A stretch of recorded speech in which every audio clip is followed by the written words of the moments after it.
নমস্কার, আমি শ্রী বাদশাহবাবুল শাস্ত্রী। আজকের আলোচনা করব শনি গ্রহের দুটি ঘর, একটা হলো মকর আর অন্যটা হলো কুম্ভ। তো কুম্ভ রাশির ধনিষ্ঠা নক্ষত্র নিয়ে, কিন্তু এই ধনিষ্ঠা নক্ষত্রের ক্ষেত্রফল হচ্ছে মকরে 23 ডিগ্রি 20 মিনিট থেকে কুম্ভ রাশির 6 ডিগ্রি 40 মিনিট পর্যন্ত। তো দুটো ঘরেরই জাতক জাতিকাদের জন্য এই নক্ষত্র থাকবে, এবং যারা কুম্ভ রাশি জাতক জাতিকা তাদের ক্ষেত্রে এই নক্ষত্রের প্রভাবটা বেশি। এই চ্যানেলটা আপনারা এই চ্যানেলটাকে সাবস্ক্রাইব করুন, বেল আইকনের প্রথম অপশানটিতে ক্লিক করুন এবং লাইক কমেন্টস দিতে ভুলবেন না। আপনারা চ্যানেলটিকে শেয়ার করুন আপনার বন্ধু বান্ধব আত্মীয় স্বজনদের কাছে যারা ধনিষ্ঠা নক্ষত্রের জাতক, আর এই ধনিষ্ঠা নক্ষত্রের কোন পদে তাদের জন্ম হয়েছে সেই বিষয়ে যদি তারা জানতে পারেন, তারা নিশ্চয়ই নিজেদের থেকে সংশোধন করে নেবেন যদি কোনো ভুলের দিকে যায়। তো এই যে উপকারটা আপনি করবেন, এটা কিন্তু তারা সর্বদাই মনে রাখবে। ওই জন্য চ্যানেলটিকে আপনারা শেয়ার করুন।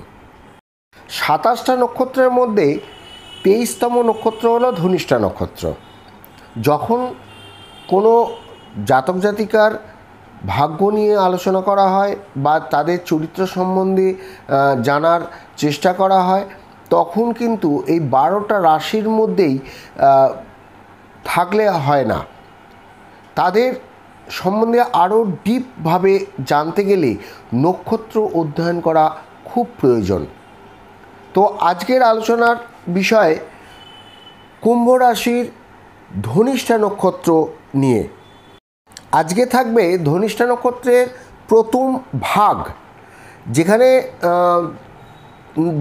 ধনিষ্ঠা নক্ষত্রের কোন দেবতার থাকে, ধনিষ্ঠা নক্ষত্রের কোন গ্রহের এর রুলারশিপ থাকে, এবং ধনিষ্ঠা নক্ষত্রের নাম, তার অর্থ কী, সিম্বল কী, দেবতা, এই সমস্ত বিষয় নিয়ে আজকের আলোচনা থাকবে।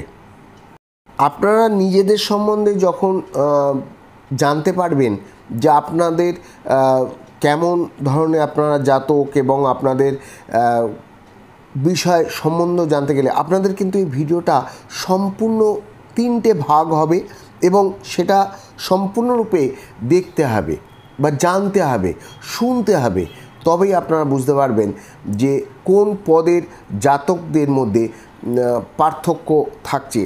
ধনিষ্ঠা নক্ষত্র তো অনেক জাতকদের হয়, তবে আপনার বন্ধুদের কারুর আছে, আপনার আত্মীয়দের কারুর মধ্যে আছে, তারা দেখছে যে তাদের বৈবাহিক জীবন, তাদের অন্যান্য কর্মজীবন কিংবা শিক্ষা দীক্ষা, অন্যান্য যে তাদের চরিত্র সেটা আলাদা এবং আপনি আলাদা। এটা কেন, কি কারণে? এই পদগুলো যখন আপনারা শুনবেন, যখন জানতে পারবেন, তখনই বুঝতে পারবেন যে কি কারণে একই নক্ষত্রের জাতক হওয়ার সত্ত্বেও আলাদা আলাদা তাদের চরিত্র হয়। ধনিষ্ঠা নক্ষত্র দুটো রাশির মধ্যে ডিভাইড করা রয়েছে। মকর রাশির 23 ডিগ্রি 20 মিনিট থেকে কুম্ভ রাশির 6 ডিগ্রি 40 মিনিট পর্যন্ত এর ক্ষেত্রফল। দেখুন, মকর রাশি হলো কর্ম জায়গা, যেখানে জাতক চাকরি করবার পর বা কোনো কর্ম সে যাই করুক না কেন, ব্যবসার দিক থেকে হোক বা কোনো পলিটিক্সের দিক থেকে হোক কিংবা যেভাবেই হোক, বা কোথাও যদি চাকরি কারুর আন্ডারে চাকরি করছে, মানে কর্ম করবার পর কী হয় না, তার একটা প্রফিট বা লাভ সেটা আসে। সেটা কুম্ভ রাশির ক্ষেত্র। কর্ম করবার পর জাতক কী করবে না, একটা চ্যারিটি করতে পারে সে, যেটা রাজনীতির বিদরা করেন, একটা চ্যারিটি করেন এবং অনেক দুস্থদের সাহায্য করেন। তাদের বিবাহের দিক থেকে, তাদের পড়ালেখার দিক থেকে অনেকেই আছেন, তারা বিভিন্ন ধরনের অর্থ প্রদান করে তারা তাদের যে সমস্যাগুলো, সেই সমস্যাগুলো মেটান। তারা কি করেন, যারা চাকরি করেন তারা দেখেন যে তাদের অফিসে কোনো ভ্যাকেন্সি আছে, তারা তাদের যোগ্য ব্যক্তিকে নিয়ে এসে বলেন যে ঠিক আছে আমার এই অফিসে তুই চাকরি কর, এই পদে কর, এইগুলো দেন। তেমনি ব্যবসার দিক থেকেও কখনো কখনো তারা চ্যারিটির দিক থেকে বা কখনো কখনো তারা নিজেদের অন্যকে কিছু ধার দিয়ে ব্যবসা করানোর সুযোগ করে। তো এইগুলো আসে মকর এবং কুম্ভ রাশির জাতক জাতিকাদের মধ্যে, এই প্রভাবগুলো দেখা যায়। এই ভালো কাজগুলোর ফলেতে একটা বন্ধুত্ব বৃদ্ধি হয়ে যায়, যাকে বলা হয় ফ্রেন্ড সার্কেল। তো এইগুলো প্রচুর মানুষের জানা হয়ে যায় যে এই ব্যক্তি সবার উপকার করছে, সবার মঙ্গল করছে। তো মানুষের একটা আলাদা পরিচয় আসে সেই জাতকদের বা জাতিকাদের। যেখানে পশুদের খাবারের বন্দোবস্ত অনেকে করে, রাস্তায় অনেক কাছে যারা স্ট্রিট ডগদের খাওয়া দাওয়ার বন্দোবস্ত করে, সকালবেলা উঠে তাদের খাওয়া দিল, কিংবা সন্ধেবেলা খাওয়া দিল, কিংবা কেউ গৌমাতাদের খাবার দিচ্ছে। তো এই ধরনের কাজগুলো তারা করে এবং নিঃস্বার্থভাবে, এখানে তো কোনো স্বার্থ নেই। কোনো পশুকে খাবার দিলে সেখান থেকে কিছু রিটার্ন পাওয়ার তো কোনো সম্ভাবনা হয় না।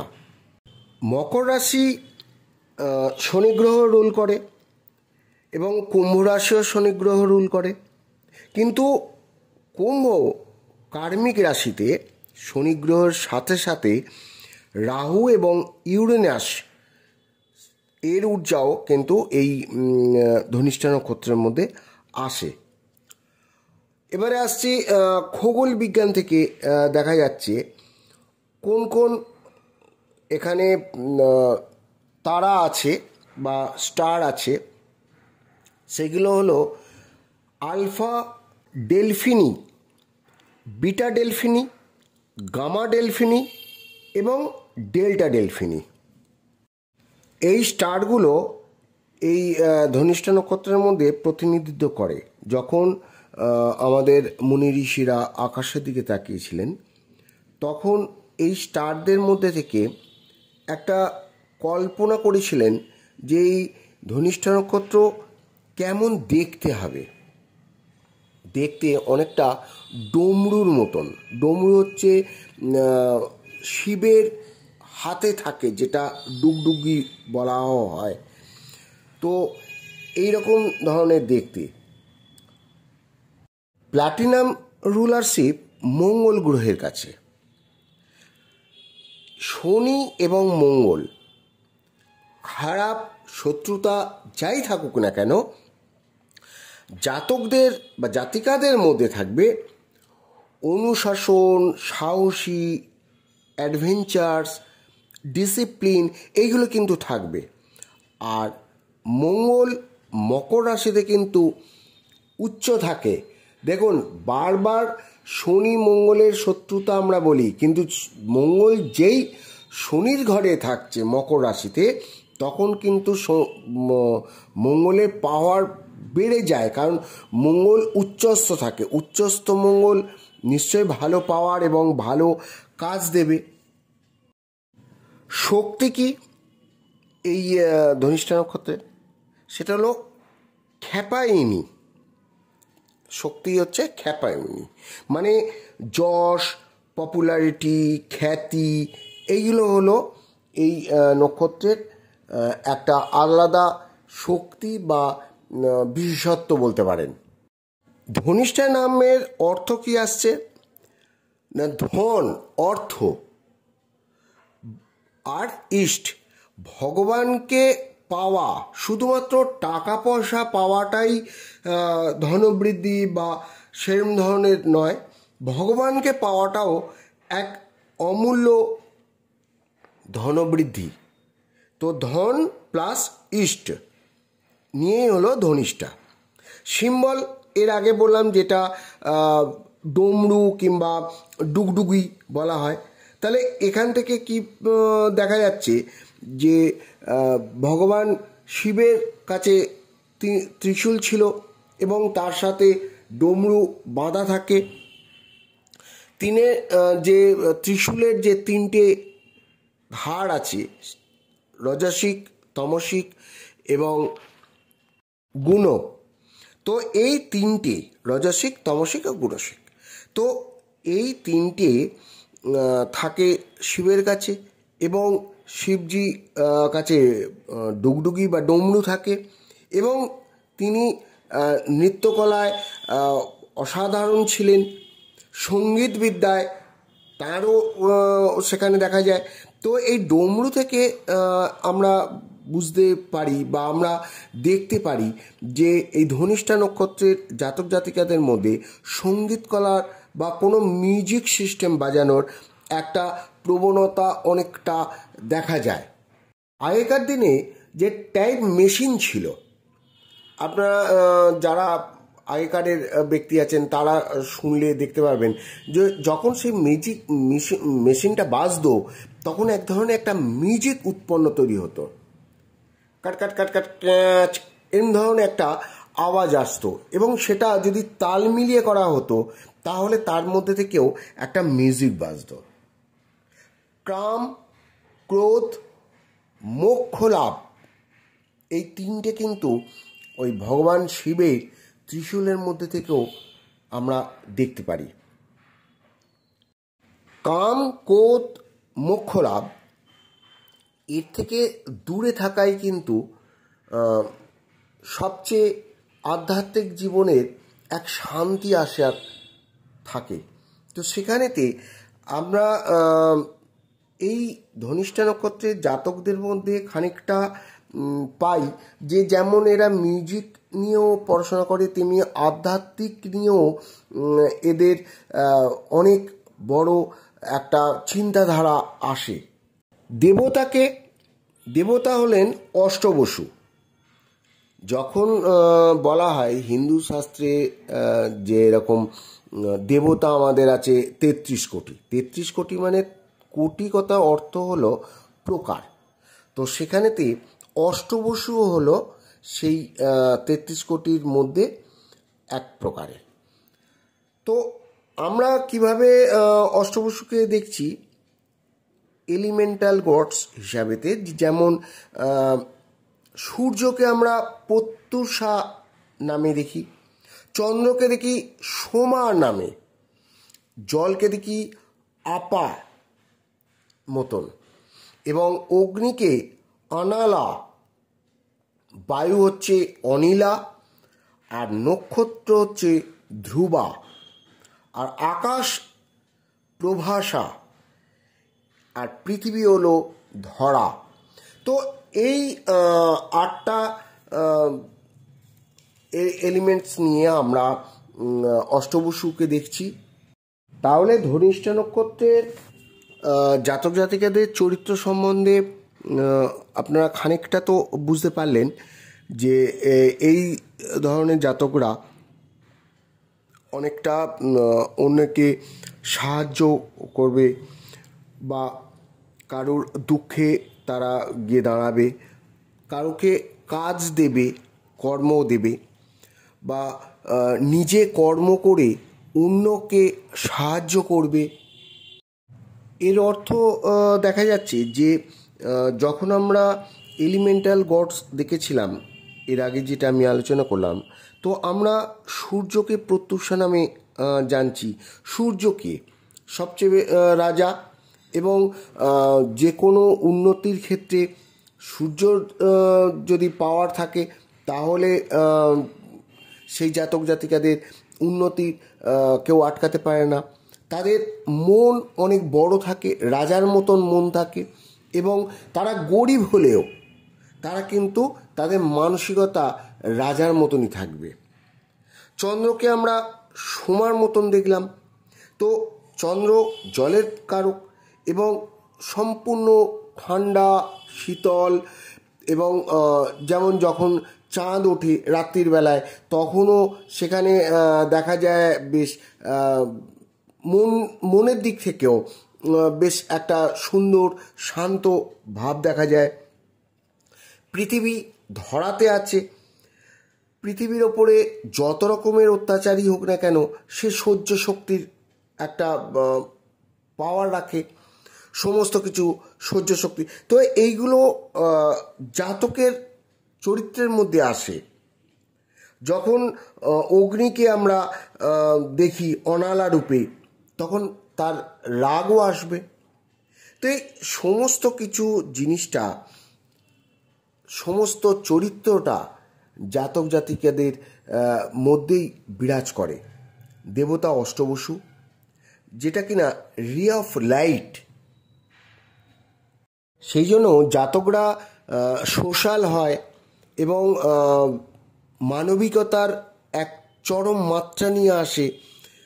কাউকে হেল্প করার জন্য তারা অগ্রসর হয়। দেখুন, ধনিষ্ঠা নক্ষত্রের জাতকদের অর্থহানি তো হয় না, কারণ ধন প্লাস ইষ্ট, যদি আমরা এটা সন্ধি বিচ্ছেদ করি তাহলে ইষ্ট মানে দেবতা বা যে প্রাণের দেবতা হন।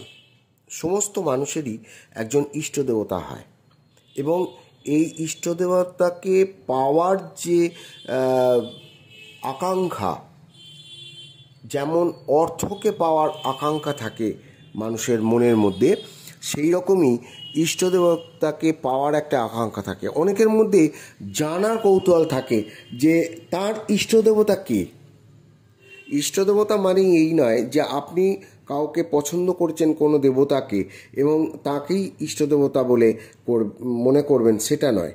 আপনার নক্ষত্রের যে রাশির যে নক্ষত্র, সেই নক্ষত্র অনুযায়ী ইষ্ট দেবতা সিলেক্ট হয়। সেই দেবতাই আপনার ইষ্ট দেবতা হবেন আপনার জন্মগত দিক থেকে।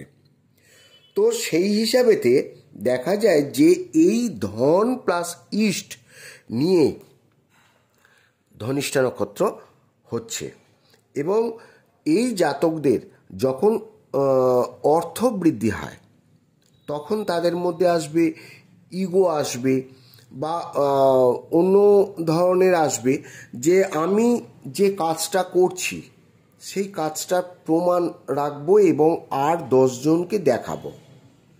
যেমন কখনো কখনো কোনো গরিবকে কম্বল দান করতে গেছে, সেখানেতে সে কম্বলটা নিয়ে ক্যামেরার দিকে তাকিয়ে রয়েছে যে দেখো আমার ফটোটা, এই গরিবকে আমি কম্বলটা দান করলাম এবং সেইটা আমি ভাইরাল করব, আরও কয়েক হাজার লোক সেটা দেখবে।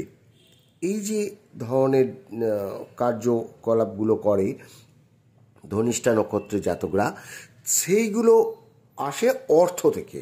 যখন তার কাছে অনেক অর্থ আসবে, সে ফ্রেন্ড সার্কেলের মধ্যেও একটা আলাদা লাইট তুলে ধরবে, যেটাকে বলে রে অফ লাইট।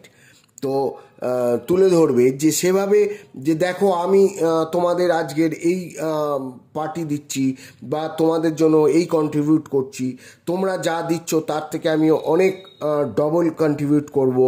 তো এই ধরনের একটা আলাদা ইগো এসে যায়, অহংকার এসে যায়। তো এইগুলোই হচ্ছে নেগেটিভ পয়েন্ট। ধনিষ্ঠা নক্ষত্রের প্রথম ভাগ এটা, এরপরে দ্বিতীয় ভাগ হবে, তারপর তৃতীয় ভাগ হবে। তো আস্তে আস্তে আমরা ডিপলি এগুলো দেখতে থাকবো যে কি হচ্ছে, কেন হচ্ছে। এই যে যেমন মকর রাশিতে মঙ্গল গ্রহ উচ্চস্থ থাকে, তো তার সপ্তম দৃষ্টি কিন্তু থাকে চতুর্থভাবে, যেখানেতে দেখা যায় যে তার দৃষ্টির ফলেতে তার যখন ভালো দিকটা আসে বা উচ্চস্থ হওয়ার পরেও খানিকটা কুদৃষ্টি পড়ে যায়, কোনো খারাপ দৃষ্টি পড়ে বিভিন্ন গ্রহদের দিক থেকে, তখন কিন্তু তাদের জমি, তাদের বাড়ি দিক থেকে হয়। যেমন শ্রীরামচন্দ্রের কর্কট রাশি ছিল, এবং ধনিষ্ঠা নক্ষত্রে মঙ্গলের সপ্তম দৃষ্টিতে তার কিন্তু রাজ্যপাট থাকলেও তাকে কিন্তু সেই রাজ্যপাট ছেড়ে জঙ্গলে চলে যেতে হয়েছিল এবং তার সুপ্ত ভাব দেখানোতে কোনো গুপ্ত ভাব উনি দেখিয়েছিলেন, যার ফলেতে মাতা সীতাকেও তিনি ত্যাগ করতে দ্বিধাবোধ করেননি। তো এইরকম অনেক উদাহরণও আছে।